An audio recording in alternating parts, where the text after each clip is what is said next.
When I started my digital fabrication business, I was working 80-hour weeks. I couldn't take a single day off without everything falling apart.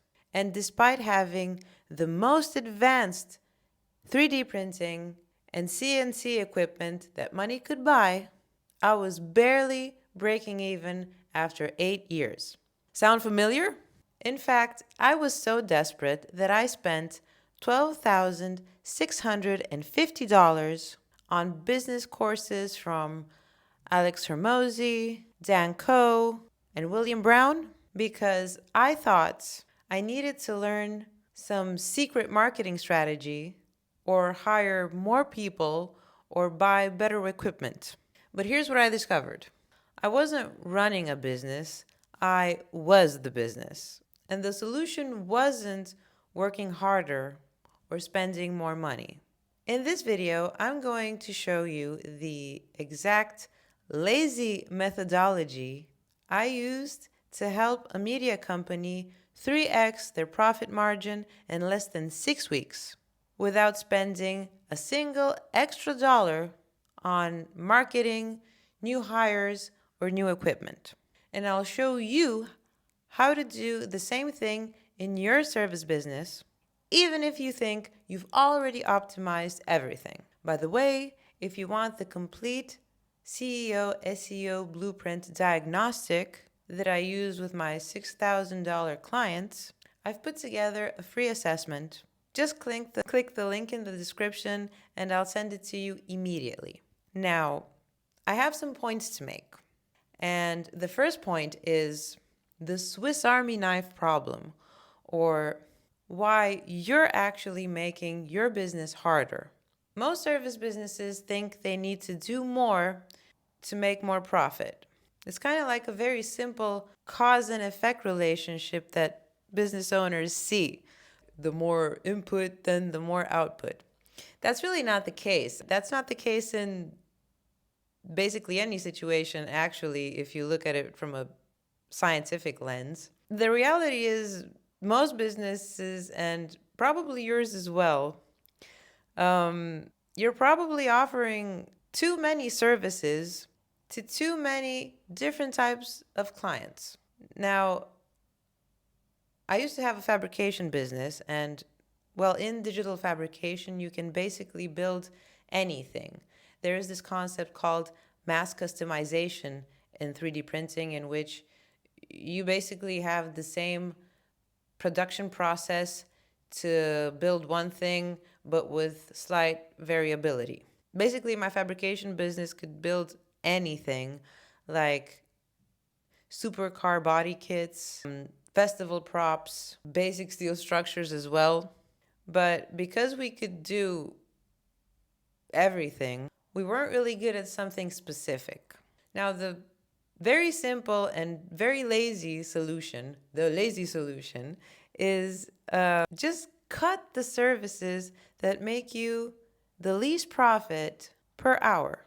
One client that I worked with removed one service immediately, gaining $50,000 in yearly profit margin. That's insane. The thing is, if you actually objectively judge your business, or any business for that matter, you'll realize that most businesses kind of just work to keep themselves alive. There's barely any profit margin, and some services are justified only, or let's just say some services justify only themselves. It's like a plant that doesn't give fruit, you know? Anyway, let's do a little exercise. I want you to list all your services. Make a list. You can pull out a piece of paper or whatever and a pen. You can pause the video and make a list of all the services that you provide. Then calculate the profit margin per hour for each. You're going to have a ranking. Some of the services are going to be more profitable than others. After ranking them, just cut the bottom 20%. You can even do a spreadsheet to see what the consequences of this action will be in your revenue, well, in your profit margin, actually. But like every small optimization that you make compounds on itself. And so if you save a couple of thousand this month, you 12x it, and that's your yearly extra cash. Or if you incrementally gain, I don't know, 1.5 or 2% extra profit margin, but you do that every month, that's going to have exponential growth on your profit margin. Every little bit of piece of optimization compounds on itself, and you end up making more money. Try it. Anyway, I want to get to my second point.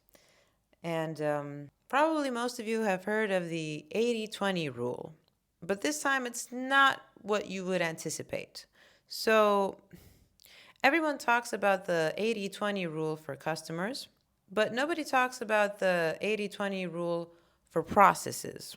So if 80% of your revenue comes from 20% of your customers, try to translate this to processes. That would mean that in any service business, 80% of your 80% of your profit comes from 20% of your actual work.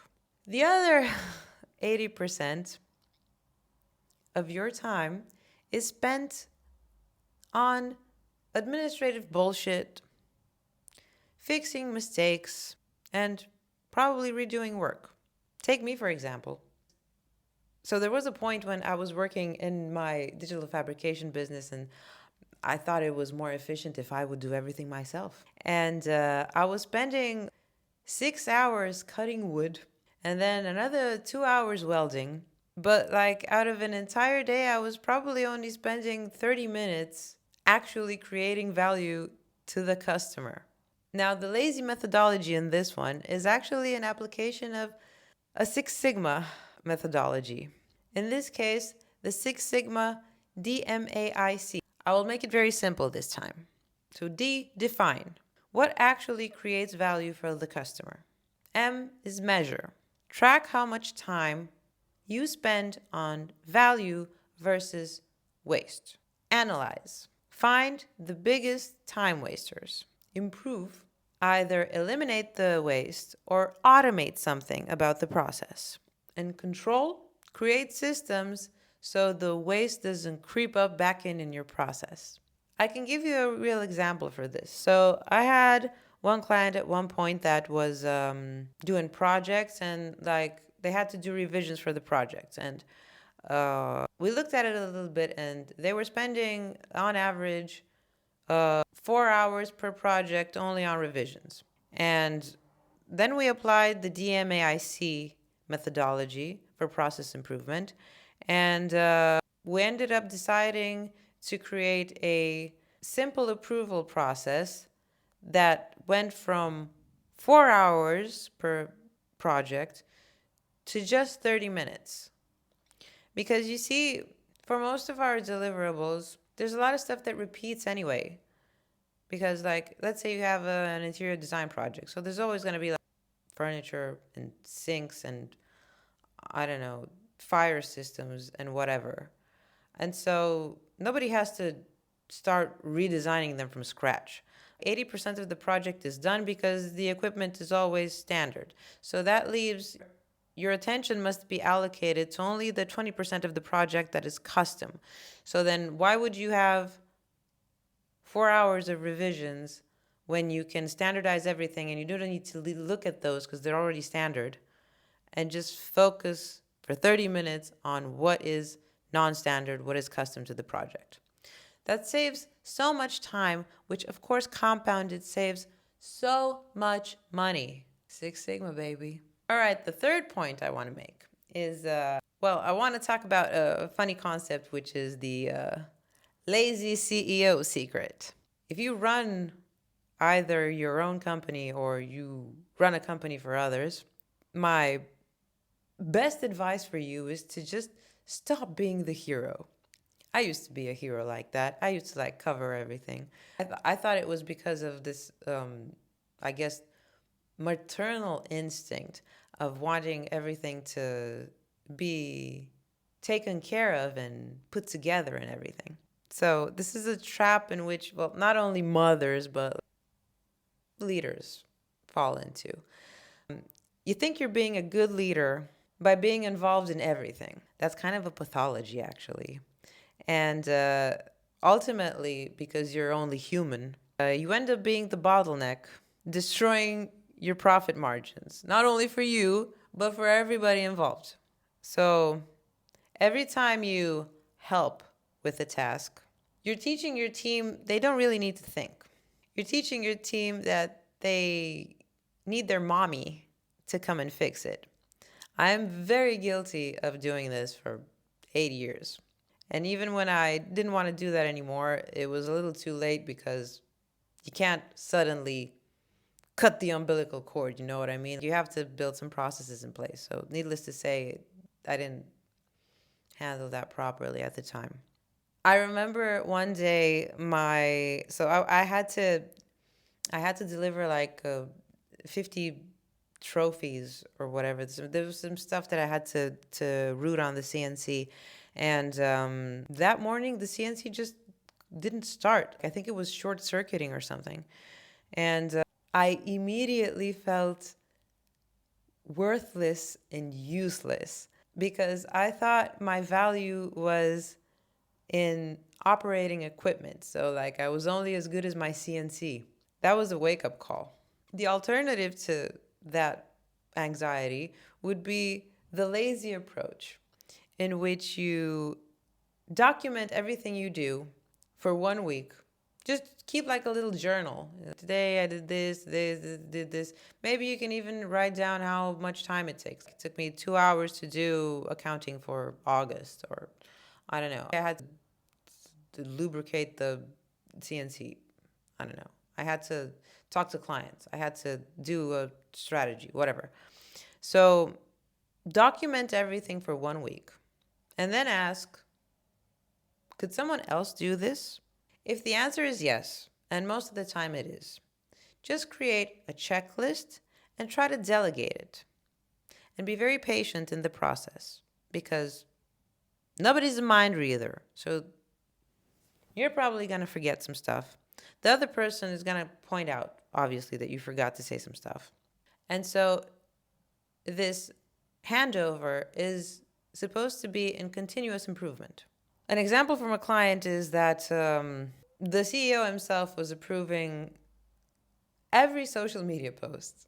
And it was insane. Like, of course, he had opinions. Of course, he couldn't help himself. But the entire process of the person, preparing the social media posts and then giving it to the guy, then if the guy had time or was paying attention or something, then he would look at it and then provide feedback. In the meantime, the person who made the post was doing something else, so there was a lot of waiting time. The post itself was just waiting in the pipeline.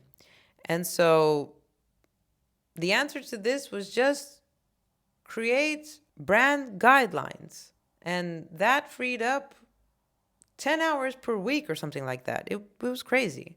And then those 10 hours that had been freed up went back to high value activities that actually grew the business. For example, lead nurturing, or a little bit of strategy, or setting up some ads, or doing a little bit of market research. Like, those 10 hours per week are so valuable if they are spent wisely. Anyway, let's get to my fourth point, which is where your money actually goes. I would like to present to you the idea of the profit leak audit. So, most service business owners, and I say specifically service business owners because to provide a service is a little more abstract than like just delivering some stuff. So, most service business owners have no idea where their profit disappears. And of course, I was one of them. The truth is, it's not your pricing that is too low, but it's most of the time your hidden costs that you don't really take into account.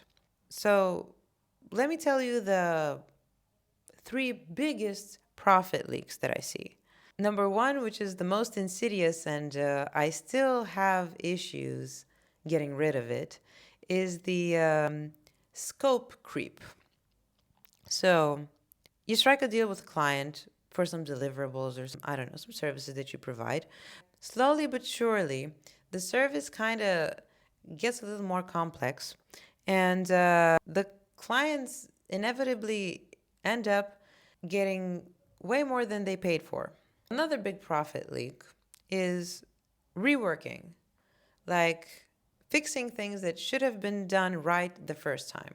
This is where Six Sigma is best because through statistics and incremental improvement, it minimizes defects and deficiencies. Another really big profit leak that I see is this is not only for businesses, but also for, like, I don't know, people studying, for example, or like doing tasks around the house.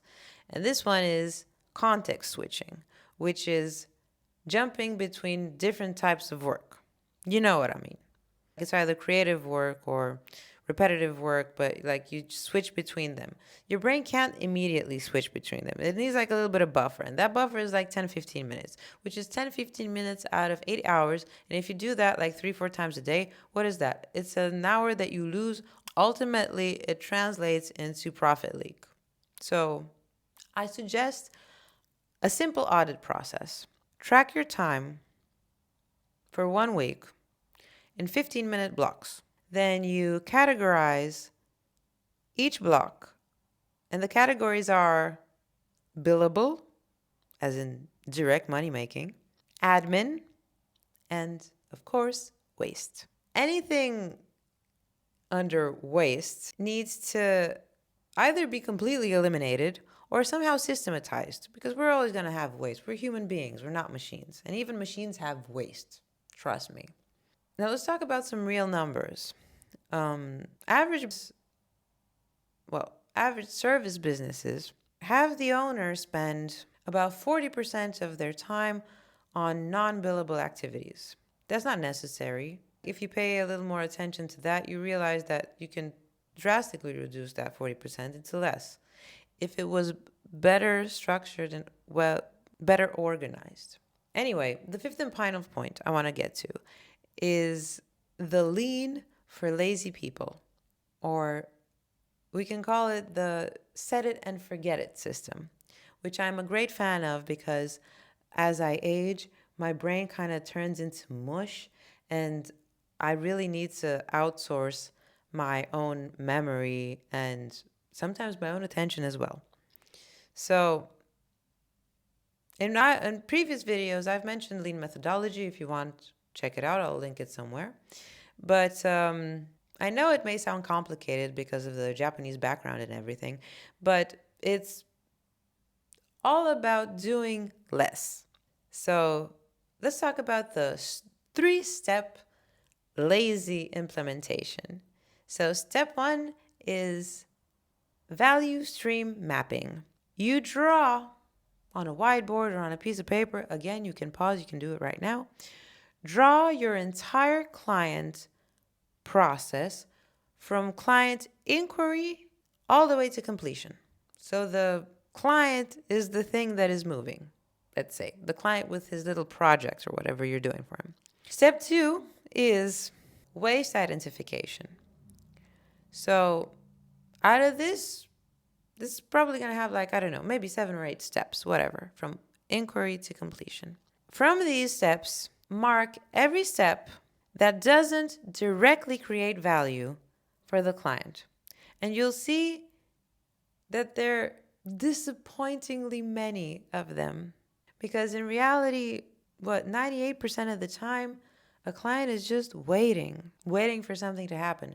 And the project is just somewhere waiting to be addressed while other things happen. For one of my clients, they had a total of something like 47 steps in this whole thing from inquiry to completion. I don't know if it was an average, but like it was for a more complex project. Yeah, it was like 47 steps in their client process. And then we did this little exercise and we cut everything that wasn't bringing value, or we completely compressed it. We automated what we had to automate. We started paying attention to the downtime of the project. And after paying a little more attention, from 47 steps, it was reduced to 12 steps. So all of the others were either completely eliminated or automated somehow because of repetition, of repeatability. The results were triple the delivery speed. So it was 3x faster delivery and twice as much profit margin. These are lean methodology factors. So that's always going to happen. And the best part is the lazy person bonus that once you set something like this up, once you set up a type of automation or elimination, it just runs without you. Eventually, it gains momentum and it just runs without you. It's just one less thing to worry about. And then after several iterations, you can check back and you see, oh my God, it's actually working. To this day, I still am really impressed every time these systems work because, well, it's really cool. Like, first of all, yeah, you set them and forget them, and they actually work without you. And I don't know, it's just something so fulfilling to look back and see that that thing worked all by itself. It's almost like it became alive or something and started living and growing without you having to, work on it and suffocate it all the time. So let's wrap this up because this has been a long video. Those 5 points are exactly how you can triple your profit margins without working harder, without hiring more people, without spending money on marketing. Now, if you want me to personally audit your business and show you exactly where your profit is leaking, I've created a free CEO SEO blueprint assessment, which is the same diagnostic that I use with clients who pay me 6K for strategy sessions. Just click the first link in the description, answer 5 simple questions, and I'll send you a custom report showing exactly where your business is hemorrhaging money and the specific and actionable steps to fix it.